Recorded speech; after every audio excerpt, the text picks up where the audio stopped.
Bhagavat Gita simplified version. उत्सन्न कुल धर्माणाम मनुष्याणाम जनार्दन नरके नियतम वासो भवति त्यनुषु श्रुम। अर्जुन की शिक्षा, संस्कार, परवरिश बहुत अच्छे थे। बचपन से ही उचित और अनुचित का ज्ञान दिया गया था। अपने कुल परिवार को हर्ट करने वाला, डिस्ट्रॉय करने वाला व्यक्ति समय के अंत तक दुख भोगता है, ऐसा उन्होंने बचपन में ही सीखा था।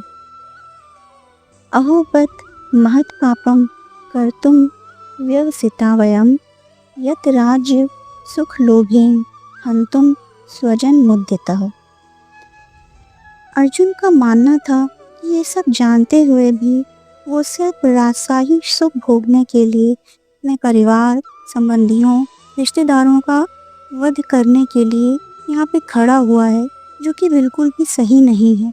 कौरव तो अज्ञान है, कुछ जानते नहीं, इसकी गलती कर रहे हैं, पर वो ये सब जानते हुए भी ये अपराध क्यों कर रहा है, इसलिए उसको कन्फ्यूजन हो रहा था और वो बहुत हर्ट हो रहा था। यदि माम प्रतीकारम अशस्त्रम शस्त्रपाणयः धार्तराष्ट्रा रणे हन्युतत में शेन करम भवेत्। अर्जुन कह रहे हैं, ये सब जानने के बाद भी यदि धृतराष्ट्र के पुत्र मुझे हथियारों से वंचित करके मुझ पर आक्रमण कर दें और मार भी डालें, तो भी मैं बिना विरोध किए अपने प्राण दे दूंगा। वो मेरे लिए ज़्यादा अच्छा ऑप्शन है, बजाय इसके कि मैं यहाँ युद्ध करके सबका वध करूं। संजय उवाच एवं उक्त्वा अर्जुनः सांख्ये रथोपस्थे उपाविशत विसृज्य सशरम चापम शोक संविग्रह मानसः। संजय धृतराष्ट्र को बता रहे हैं कि किस प्रकार भावुक और शोकाकुल होकर अर्जुन ने अपना धनुष बाण एक किनारे रख दिया है और अपने रथ में जाकर दुखी होकर अपने आसन पर बैठ लिया है। इन श्लोकों का एक्चुअल मीनिंग या भावार्थ समझने से पहले ये समझते हैं कि वास्तव में अर्जुन था कौन। अर्जुन कोई नौसिखिया नहीं था जिसको युद्ध के विनाश के बारे में पता नहीं था। वो एक अपने टाइम का वन ऑफ द बेस्ट आर्कर था, बेस्ट स्कॉलर था, बेस्ट कैरेक्टर्स में से एक था।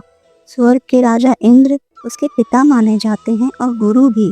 वो स्वर्ग जा चुका था, बहुत से देवी देवताओं का आशीर्वाद उसको मिला हुआ था। असल में पूर्व जन्म में वो नर नारायण में से नर था। नर नारायण भगवान विष्णु के चौथे अवतार थे, जो जुड़वा संघ थे और धर्म और अहिंसा के पुत्र माने जाते थे। द्वापर युग में यही नर नारायण अर्जुन और श्री कृष्ण के रूप में अवतरित हुए थे। और यही नहीं, जब पांडवों और कौरवों की आर्मी के लिए अर्जुन और दुर्योधन श्री कृष्ण के पास गए थे, तब अर्जुन ने पहला मौका मिलने पर भी अकेले निहत्थे श्री कृष्ण को चुना था, क्योंकि वह जानता था यदि भगवान उसके साथ होंगे तो वो कभी नहीं हारेगा। इससे उसके हाईली स्पिरिचुअल होने का भी पता चलता है। Best archer, best scholar, strongest warrior, highly spiritual, highly intellectual, ये सब होने के बाद ही जब युद्ध अपने आप से और अपनों से हो तो अर्जुन जैसे महारथी का विश्वास भी डगमगा जाता है, हिम्मत जवाब दे जाती है। इन श्लोकों से हमें सीखने को यही मिलता है कि चाहे कितना भी अच्छा कैरेक्टर क्यों ना हो, ओवर थिंकिंग हमारा काम बिगाड़ सकती है। यदि कोई सिचुएशन बिना आपके किसी भी तरीके से इन्वॉल्व हुए, बिना आपके चाहे आपके सामने आ जाए, तो उसको ईश्वर की इच्छा मान के उसका पूरी हिम्मत के साथ सामना करिए। भागने से कोई फ़ायदा नहीं।